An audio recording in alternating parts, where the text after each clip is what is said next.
retrouve en fait pour vous parler de la 1, 2, 3 punchboard. Je vous avais dit dans un de mes derniers hauls que j'avais fait l'acquisition de cette planche pendant l'été. Et donc je vais l'ouvrir avec vous, sachant que j'ai juste décollé ici pour que ce soit plus rapide, enfin j'espère, à la sortir, mais sinon je ne l'ai pas encore utilisé.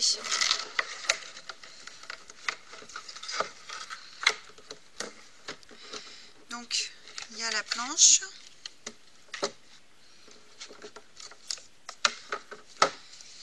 Alors il y a l'étiquette autocollante, parce qu'il faut savoir que la planche, en fait, ici il y a un guide en pouces. Et juste en dessous, un peu gravé, il y a les centimètres. Donc la planche en fait se présente avec les repères en pouces, et ils nous ont donné un autocollant si on veut pouvoir le faire en centimètres. Il y a un petit guide, je pense que ça doit être un guide rapide. Ouais, c'est le guide pour faire les nœuds.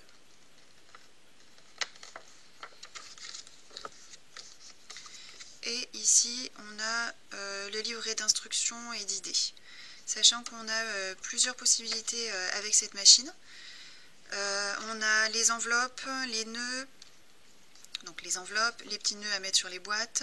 On a les boîtes, on a les enveloppes type, on appelle ça les coin envelopes, c'est pour mettre de l'argent. On a les boîtes à fermer avec un ruban, on a les file folders.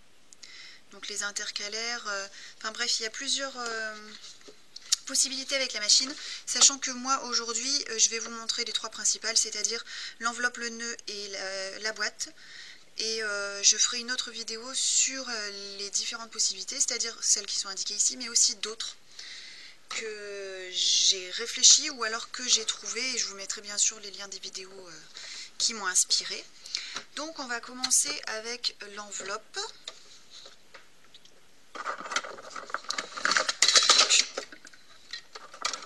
Si je fais tout tomber, ça va pas aller.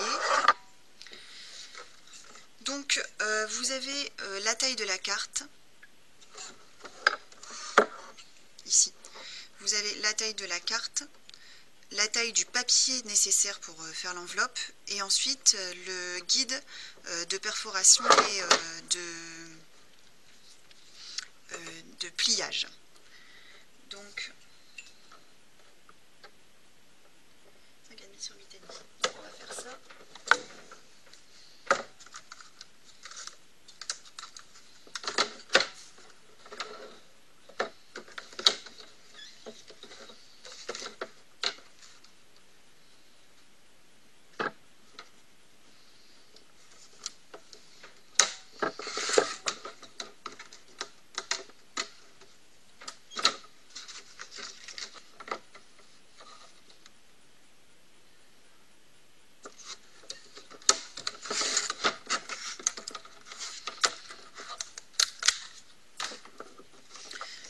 J'ai coupé mon papier à la taille désirée et il me dit que je dois le plier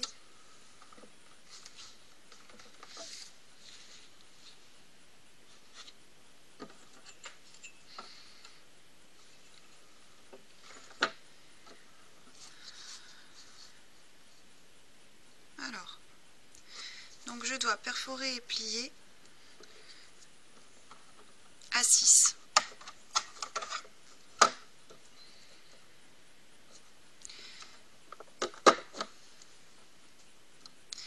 Donc pour faire les enveloppes, il est marqué ici la ligne A et la ligne B, donc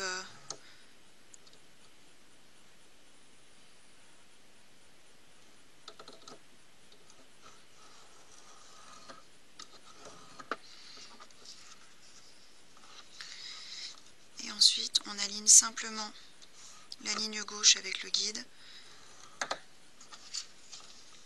Ah oui, si j'oublie de perforer, ça va pas le faire.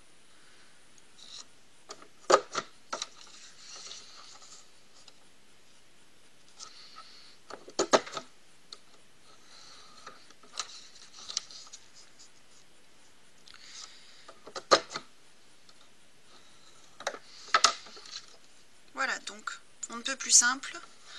Sachant que, comme vous l'avez vu, c'est fourni avec un petit plioir. Et sur la partie gauche ici, on peut arrondir les coins de notre enveloppe. Donc, j'ai fait une... non, j'allais dire j'ai fait une bêtise, mais non. Parce que j'avais entendu dire qu'en fait, il fallait les plier dans ce sens-là. Mais je me rends compte que finalement, non, c'est pas plus mal. Voilà. Donc, on peut décider de mettre l'enveloppe en version paysage comme ceci. Ou de la mettre en version portrait comme cela. Sachant que, pour que ce soit plus joli, je vais couper ici. Donc ça, on peut le faire au ciseau, au massicot, comme on veut, hein, c'est pas...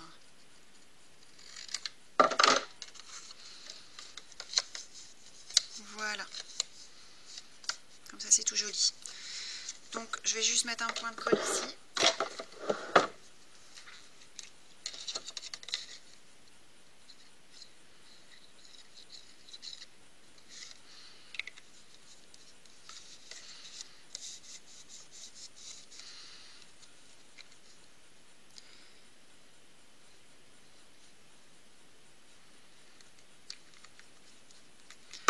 Et là.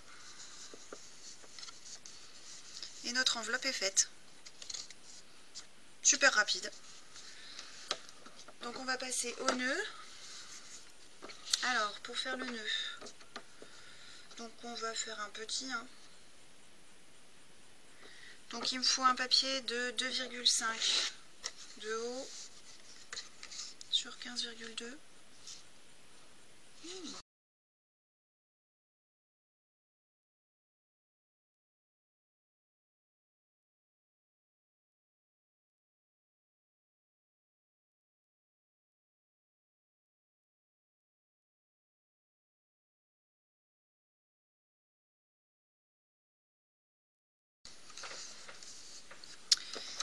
Donc j'ai mes deux petites pièces de papier. Donc mon papier A c'est celui-ci. Il est marqué Punch Guide à 7,6.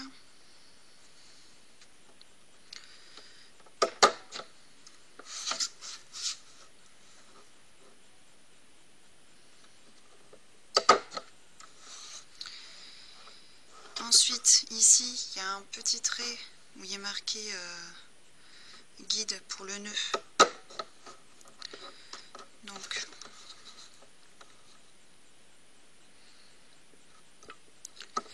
voilà, je fais la même chose de l'autre côté.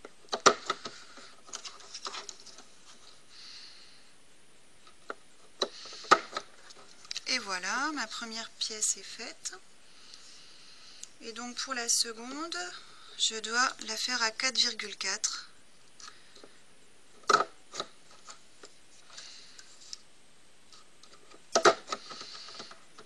Et là par contre, je ne dois pas utiliser le guide, je dois essayer de centrer.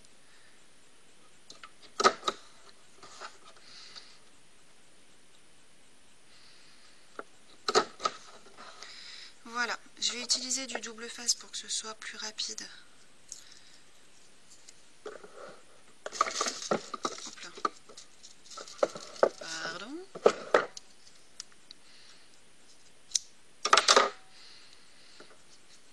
Alors, il faut essayer d'assouplir un peu le papier parce que sinon votre nœud va être tout raplat. Et le but c'est qu'on ait justement un petit peu de volume.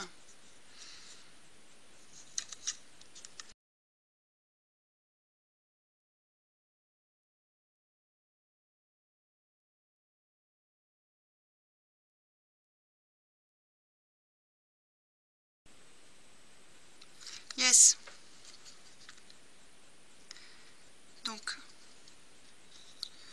il faut rabattre les pièces.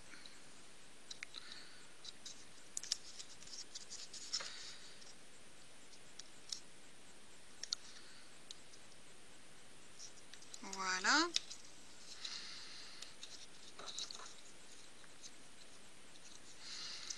Et on le colle par-dessus, ici.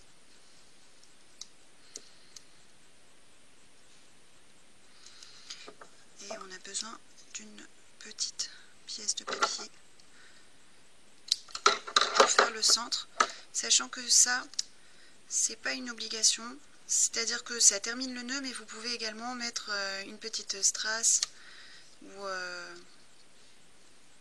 autre chose. Voilà pour le petit nœud. C'est sympa, hein? Je sais pas si on voit bien. Voilà. Et ensuite, on va terminer avec la boîte. Alors c'est vrai que j'ai pas pensé à vous le dire, mais je sais pas si vous avez remarqué. En fait, il y a des lignes bleues, il y a des lignes dorées et il y a des lignes grises. Donc le gris, c'est pour le nœud. Le bleu, c'est pour l'enveloppe. Et les dorés, c'est les marquages pour les boîtes. Donc je trouve ça vachement bien pour s'y repérer, c'est vraiment pratique. Alors pour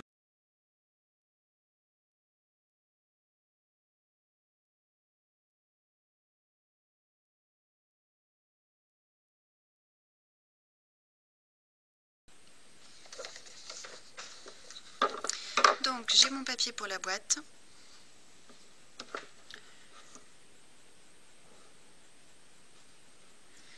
Et donc avec ce papier, je peux décider de faire une boîte un peu rectangle, enfin plus haute, plus basse. J'ai différentes possibilités. C'est-à-dire des boîtes plutôt rectangulaires ou plutôt cubiques. Donc je pense que je vais faire une boîte plutôt cubique. Donc là c'est très facile, j'ai ma ligne de départ en M et ma ligne de diagonale en M. Donc ma ligne de départ c'est ici, M. Donc je mets mon papier contre. Et là je vais puncher, faire ma ligne à gauche, faire ma ligne à droite. Ah ouais, par contre je vais avoir besoin du guide.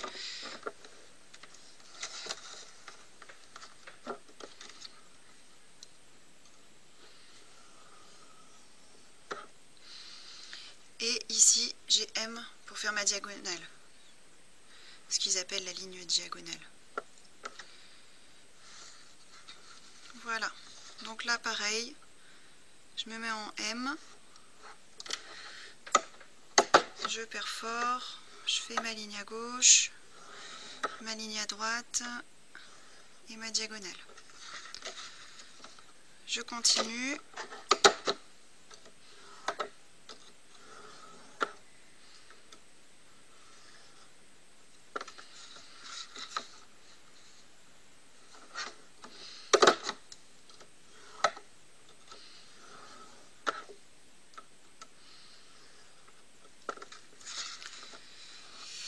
Donc là j'ai fait tous les côtés, donc là maintenant je vais simplement perforer là où mes lignes se croisent. Alors c'est pas le papier idéal, ouais, vous verrez peut-être un petit peu ici.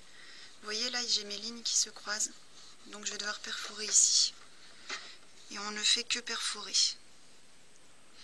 Donc on vérifie bien que la ligne suit le guide ici et que l'autre ligne suit le guide là. Et on perfore.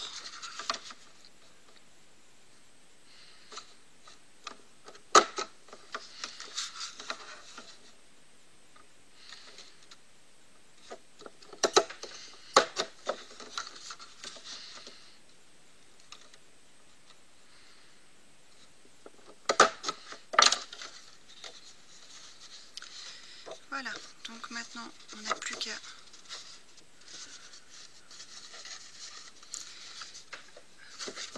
ça. Donc on n'a plus qu'à marquer les plis.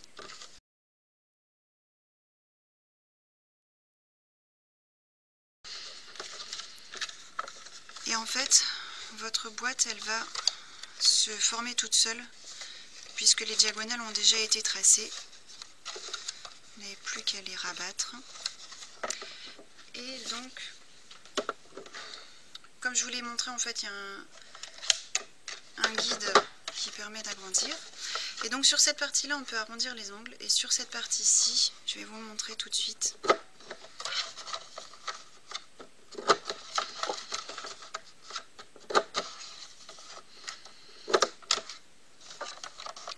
on a un petit poinçon qui fait une encoche dans le papier.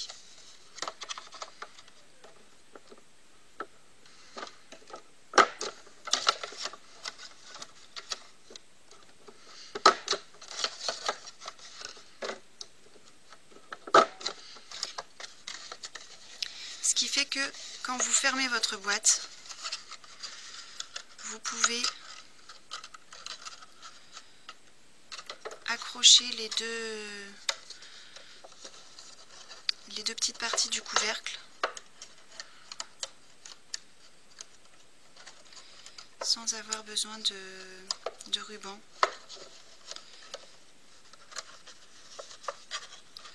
Voilà. Et voilà ma petite boîte. Donc avec un joli nœud dessus, ça peut être vraiment sympa. Voilà, donc ça c'était pour les utilisations principales de... On va essayer de faire un peu de ménage quand même. De la 1, 2, 3 punchboard. Et puis je vous retrouverai très bientôt pour vous montrer d'autres fonctionnalités et puis des petites astuces que j'ai trouvées vraiment sympas. Voilà, j'espère que cette vidéo vous aura plu. Je vous souhaite une très très belle journée et puis n'oubliez pas, la créativité c'est la clé. On se retrouve très bientôt. Ciao!